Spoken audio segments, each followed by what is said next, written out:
Hello viewers, welcome to Linguistics Info, and today we are going to see articulators, human articulators. Speech production का जो सिलसिला है वो फेफड़ों से शुरू होता है। जब फेफड़ों से हवा जो है वो बाहर की तरफ एक्सपेल की जाती है। इंग्लिश लैंग्वेज में जितनी भी स्पीच साउंड्स हैं वो पल्मोनिक रिग्रेसिव एयर स्ट्रीम जो है उसकी वजह से होते हैं, यानी कि जो फेफड़े हैं हमारे वो एयर स्ट्रीम को या हवा जो है उसको बाहर की तरफ पंप करते हैं, तो स्पीच साउंड जो है वो प्रोड्यूस होती हैं। ये जो सिलसिला है स्पीच साउंड के पैदा होने का, यानी फोनेशन जो प्रोसेस है ये लिरिंक्स से स्टार्ट होता है, यानी नरखरेज जो है उससे स्टार्ट होता है।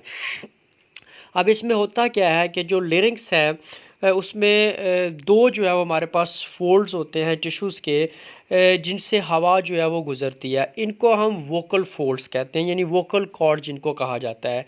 अब ये जो गैप है इनके दरमियान, यानी जो वोकल कॉर्ड्स हैं इनके दरमियान एक गैप होता है जिसको हम ग्लोटस बोलते हैं। ये हमने इससे पहले वाला जो हमारा लेक्चर था उसमें इसको क्लियर किया था, जिसमें हमने लिरिंक्स जो है उसकी एनाटॉमी के बारे में पढ़ा था, और हमने ये देखा था कि उसमें जो वोकल कॉर्ड है हमारे उसके दरमियान एक हमें जो है वो नज़र आता है, गैप नज़र आता है, उसको हम ग्लोटस बोलते हैं। जो ह्यूमन आर्टिकुलेटर्स हैं अगर उनको देखा जाए तो ये आपके सामने इमेज है जिससे हमें क्लियर होता है कि किस तरह से ह्यूमन आर्टिकुलेटर्स जो हैं वो इस्तेमाल होते हैं मुख्तलिफ स्पीच साउंड जो है उनके प्रोडक्शन में। लिरिंक्स जो है इससे स्टार्ट होता है हमारा जो फोनेशन प्रोसेस है, फिर इसमें फिरिंक्स आ जाता है, और उसके बाद जो हमारे मुंह है यानी जो ओरल कैविटी है ये बहुत अहम किरदार अदा करती है जो प्रोडक्शन है साउंड्स की उसमें, ख़ासकर जब हम कॉन्सोनेंट्स जो है उनकी बात करते हैं। सबसे बड़ा जो इसमें रोल है जिस आर्टिकुलेटर्स का वो टंग है। ये हम देखेंगे आगे कि जो हमारे आर्टिकुलेटर्स हैं ये दो तरह के होते हैं, मोबाइल होते हैं और जो है वो पैसिव होते हैं। यानी कुछ ऐसे आर्टिकुलेटर्स हैं जो ज़्यादा हरकत करते हैं, कुछ ऐसे हैं जो बिल्कुल साकर रहते हैं, कोई हरकत नहीं करते। तो इसमें लोअर लिप, अपर लिप है, नोज़ है, अपर टीथ है, एल्वियोलर रिज यानी मसूड़े हैं हमारे, हार्ड पैलेट यानी तालू है, सॉफ्ट पैलेट है यानी कि हमारे तालू का पिछला हिस्सा जो नरम है जिसको हम अपनी ज़बान के ज़रिए महसूस कर सकते हैं। ये आर्टिकुलेटर्स हैं जो कि स्पीच प्रोडक्शन या साउंड प्रोडक्शन जो है उसमें अपना रोल प्ले करते हैं।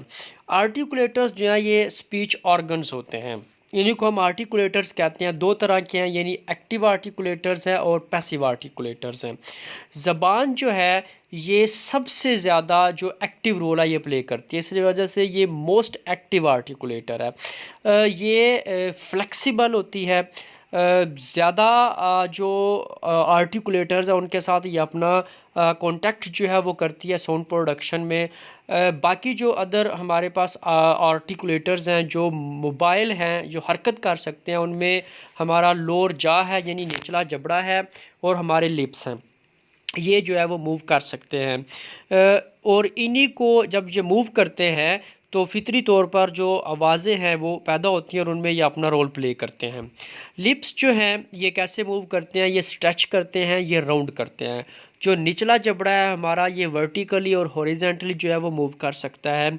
इसके अलावा जितने भी आर्टिकुलेटर्स हैं वो फिक्स्ड होते हैं, वो साकर रहते हैं अपनी जगह पे, और उनमें जो साकर रहते हैं उनमें हार्ड पैलेट है यानी हमारा तालू है, सॉफ्ट पैलेट है हमारा, टीथ हैं, ये फिक्स हैं, ये हरकत नहीं कर सकते। ज़बान इनके साथ जो है वो अटैच होती है और साउंड प्रोडक्शन जो है वो होती है। एक्टिव आर्टिकुलेटर्स जो हैं जैसे पहले बात हुई, इनका रोल सबसे अहम होता है, ये फोकल रोल प्ले करते हैं प्रोडक्शन में। जब भी स्पीच साउंड्स प्रोड्यूस की जाती हैं, ख़ासकर जो साउंड्स हैं जो प्रोड्यूस होती हैं जिनमें ऑब्स्ट्रक्शन होती है यानी जिनमें रुकावट पैदा होती है। हमने वोल्स के बारे में पढ़ा था कि उसमें किसी किस्म की कोई रिस्ट्रिक्शन नहीं होती, किसी किस्म का पैसेज जो है वो एयर पैसेज जो है वो क्लोज नहीं होता, लेकिन यहाँ पर होता है जब हम कॉन्सोनेंट्स की बात करते हैं। और जो एक्टिव आर्टिकुलेटर है यानी ज़बान है, निचला जबड़ा है, होंठ है, ये बाकी आर्टिकुलेटर्स के साथ अपना कॉन्टैक्ट जो है वो इस्टेब्लिश करते हैं और यूँ ऑब्स्ट्रक्शन यानी रुकावट रुकावट जो है वो पैदा होती है जो एयर स्ट्रीम है उसके पैसेज में। जो मोबाइल आर्टिकुलेटर्स हैं उसमें सबसे जो बड़ा मोबाइल आर्टिकुलेटर है वो ज़बान है, यानी टंग जो है ये बहुत अहम रोल प्ले करती है। जितने भी हमारे आर्टिकुलेटर्स हैं जो साकन रहते हैं उनके साथ ये कॉन्टैक्ट इस्टेब्लिश करती है और साउंड प्रोडक्शन में अहम रोल प्ले करती है।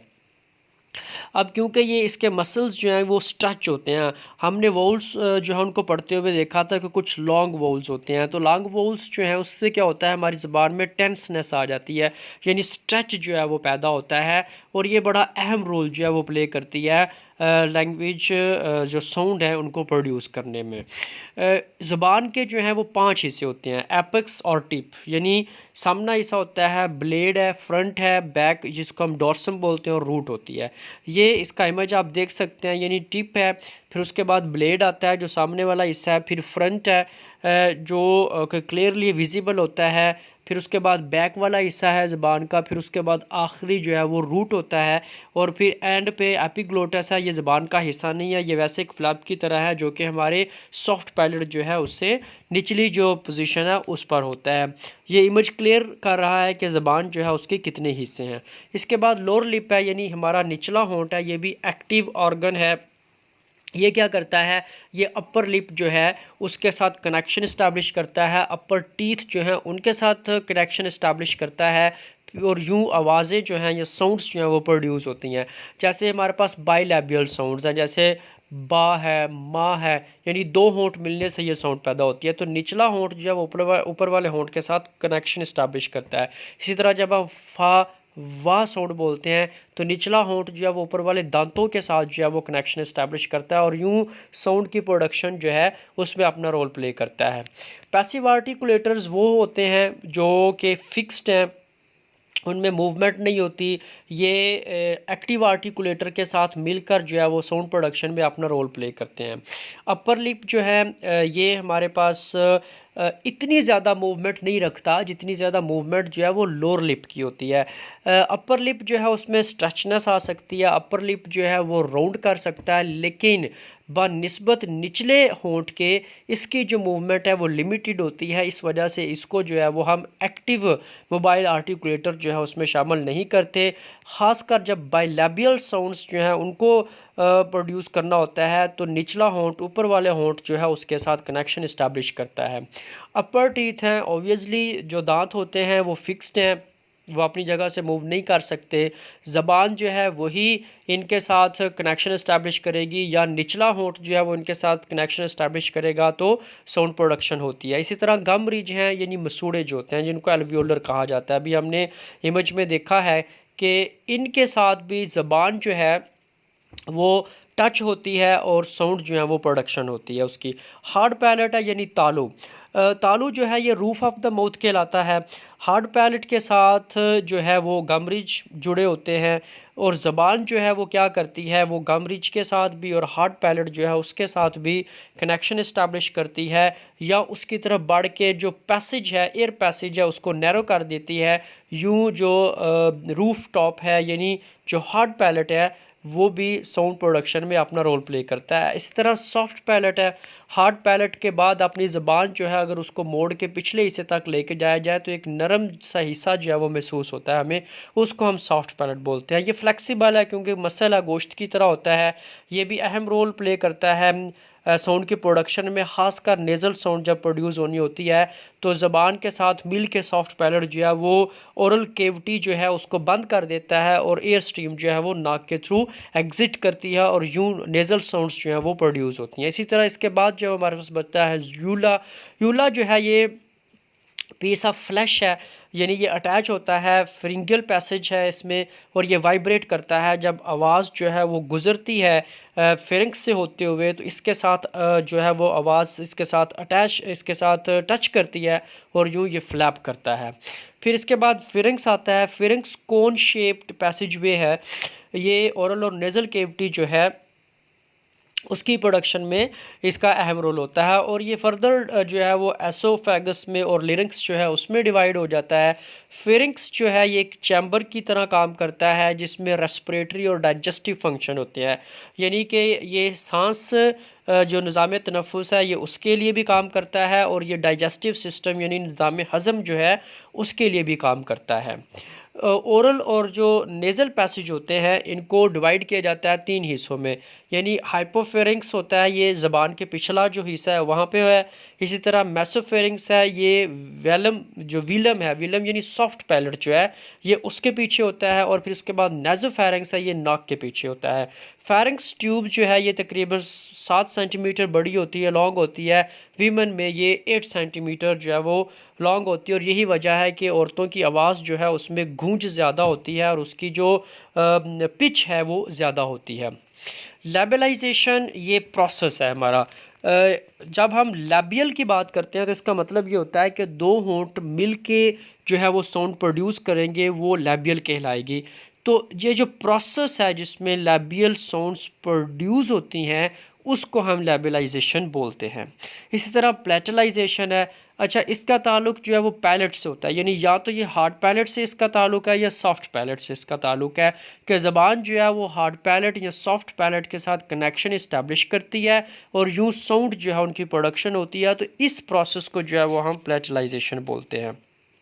इसी तरह वेलराइजेशन है। वेलर जो है ये इसका ताल्लुक जो है वो सॉफ्ट पैलेट के साथ होता है, यानी कि जो डोर्सम है, डोर्सम हम कहते हैं ज़बान के पिछले हिस्से को, जो बैक है ज़बान की रूट से पहले ये आता है। डोर्सम जो है वो ऊपर की तरफ उठता है और जो सॉफ्ट पैलेट है वो थोड़ा सा नीचे आता है, और यूँ इनका कनेक्शन इस्टेब्लिश होता है और एयर पैसेज जो है वो ब्लॉक हो जाती है। तो इस तरीके से जो साउंड प्रोड्यूस होती है इनकी वजह से वो वेलराइजेशन कहलाती है। अब नेक्स्ट है ग्लोटलाइजेशन। इसका ताल्लुक ग्लोटस से होता है, यानी कि वो आवाज़ जो डायरेक्ट हल्क से यानी गले से निकल रही होती है उसको हम ग्लोटलाइजेशन कहते हैं। नेज़लाइजेशन ऑब्वियसली अंडरस्टूड है कि वो सारी आवाज़ें जो नाक के थ्रू पैदा होती हैं, तो उस प्रोसेस को जिसमें नाक के थ्रू साउंड प्रोड्यूस होती है वो नेज़लाइजेशन कहलाता है। लास्ट इसमें जो हमारा कंसेप्ट है वो है वॉइसिंग। वॉइसिंग का ताल्लुक जो है ये वोकल कॉर्ड के साथ होता है, यानी कि एयर स्ट्रीम जो है वो जैसे ही लिरिक्स से होती हुई हमारे ग्लोटस से गुज़रती है, यानी जब ये ग्लोटस से गुज़रती है तो हमारे वोकल फ्लैप्स जो हैं यानी वोकल कॉर्ड जो है उनमें वाइब्रेशन पैदा होती है एयर स्ट्रीम के गुज़रने के साथ ही। या तो ये स्ट्रेच हो जाते हैं और वाइब्रेट करते हैं, कुछ साउंड जो है उसमें इनकी वाइब्रेशन सुनी जा सकती है, बाकायदा इतनी तेज़ होती है, उनको हम वॉइस्ड साउंड कहते हैं। और इसके बरक्स कुछ ऐसी साउंड होगी जहाँ पर वोकल फोल्ड्स जो है उनकी वाइब्रेशन ज़्यादा नहीं होती, वो सुनी नहीं जाती, वो ज़्यादा स्ट्रेच नहीं करते, तो उनको हम अनवॉइस्ड या वॉइसलेस साउंड जो है वो कहते हैं। तो ये सारा जो प्रोसेस है वो वॉइसिंग कहलाता है। Don't forget to subscribe linguistics info, bell icon भी प्रेस कीजिएगा, वीडियो को शेयर करें और कमेंट लाजमी करें।